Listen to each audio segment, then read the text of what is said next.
We have some breaking news on a Friday evening. Marjorie Taylor Greene has announced that she is resigning from Congress. Yes, you heard that right. Marjorie Taylor Greene is resigning from Congress. This is not a drill. She is leaving.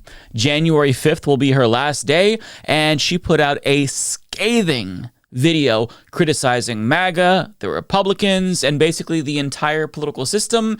And here's a clip from the speech that she released today.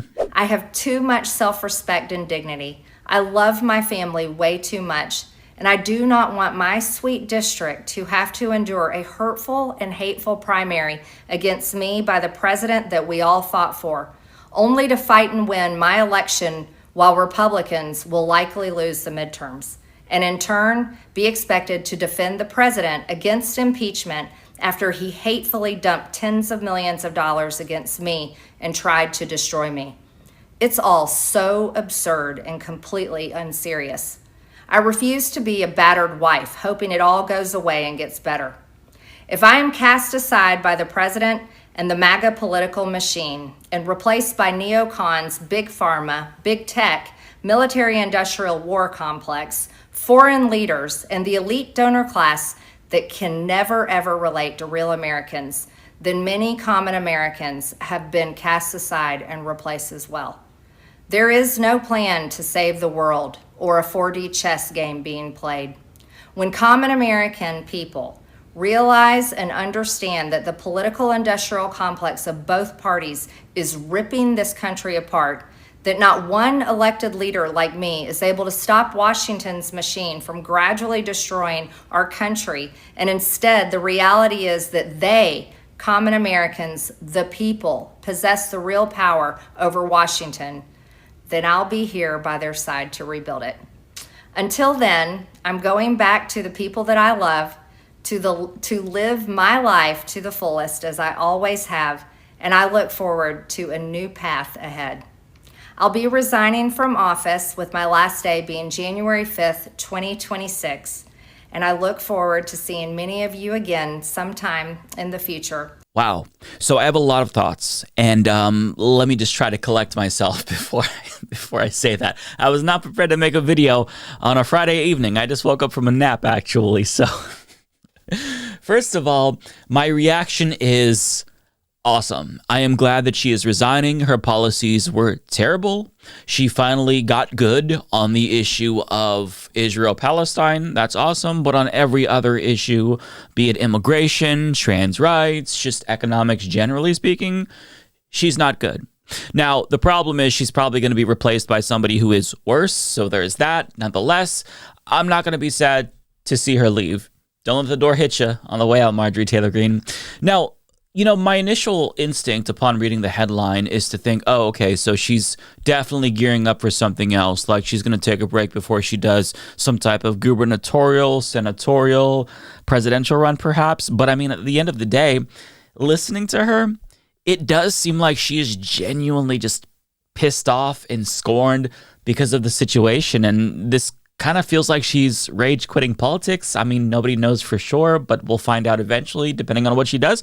But I mean, Marjorie Taylor Greene is a multimillionaire. So if she wants to, she can fuck off and have a wonderful life. And that'd be it. This could be the last that we hear from her. I genuinely don't know, but Trump has absolutely fucked up by burning this bridge with Marjorie Taylor Greene. She's in a very deep red district, so now that she's resigning, there's going to be a special election that takes place. Can that be won by a Democrat? It's hard to say, but is it possible? I mean, we'll see. We'll see. I don't want to count my chickens before they hatch. That would be hilarious if that happened.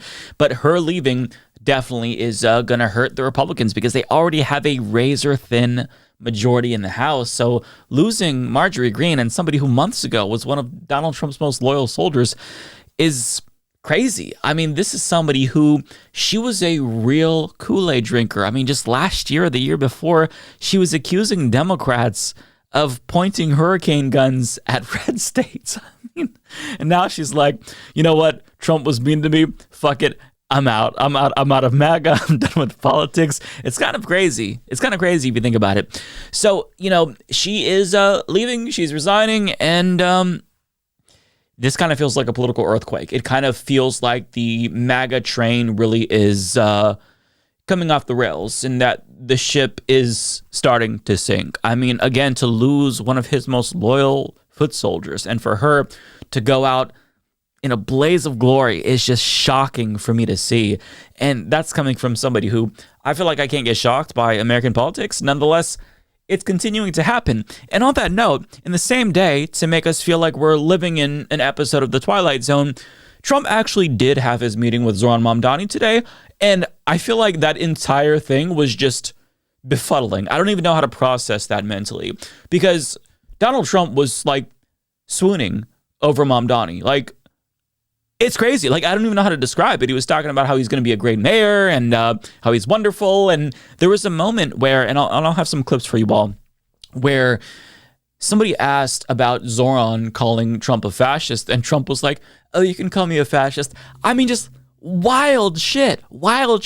Trump saying, oh, well, you know, he's not a jihadist. You say things like that on the campaign trail. I'm paraphrasing. You'll see the clip in a moment. But it's just so bizarre. And this really proves that, like, everything Trump says, it's a lie, and he's aware that he's lying by calling Zohran Mamdani a jihadist and being hysterical about him only to, you know, suck his ass. That's kind of embarrassing for you, Donald Trump. Zohran didn't yield an inch, but Trump, he was groveling before Mamdani. That's the way that it felt. Like, it was like big brother, little brother energy here, with Trump being the little brother, with Trump being the beta and Zohran being the alpha. And I want people to take away from that, oh, Trump is full of shit and he knows he's full of shit. Because if you really thought that Mamdani was the threat that you said he was, this would not be happening in this way. It would be a confrontational meeting. But I mean, that's not the case. So here's a little bit of a compilation from that meeting that is just, again, mind-blowing. Are you affirming that you think President Trump is a fascist? I've spoken about... That's okay. You can just say yes. Okay. So. All right. Okay.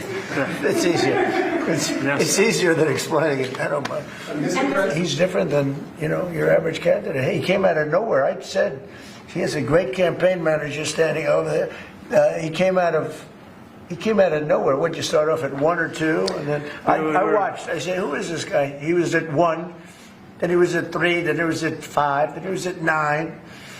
Then he went up to 17. I said, let's get a little bit of trust there, right?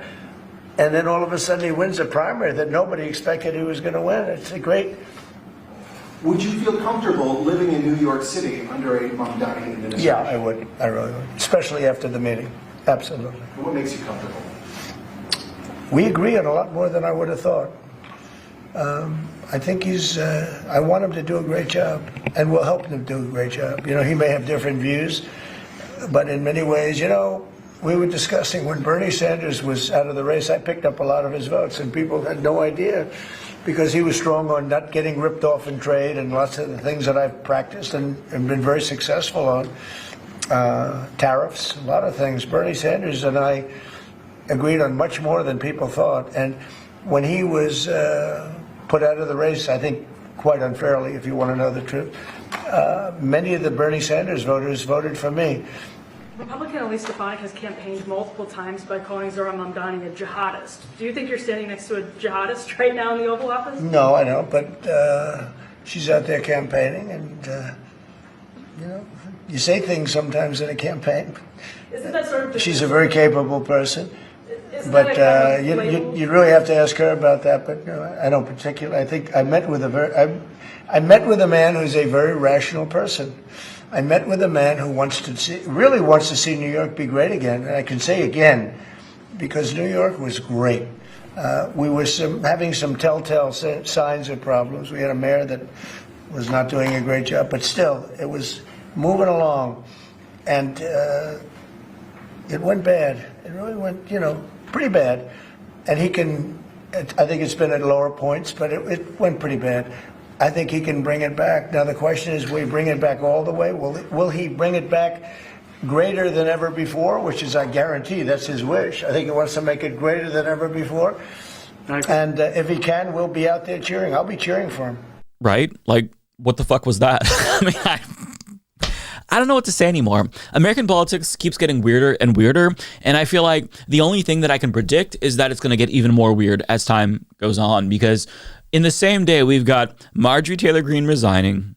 We have Donald Trump sucking off Zohran Mamdani in the Oval Office.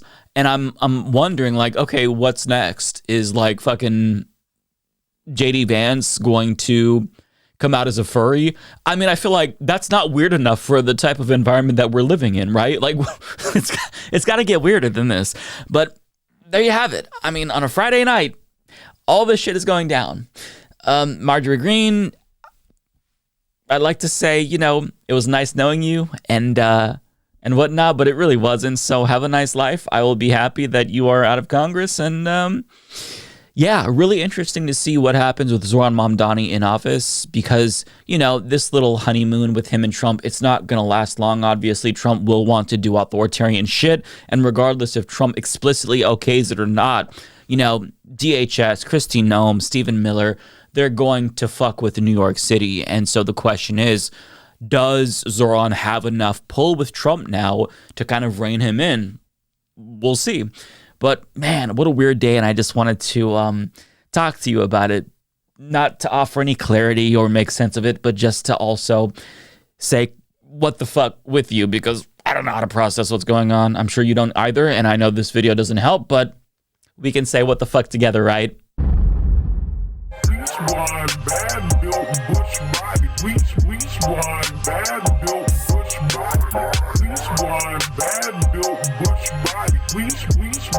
Bad built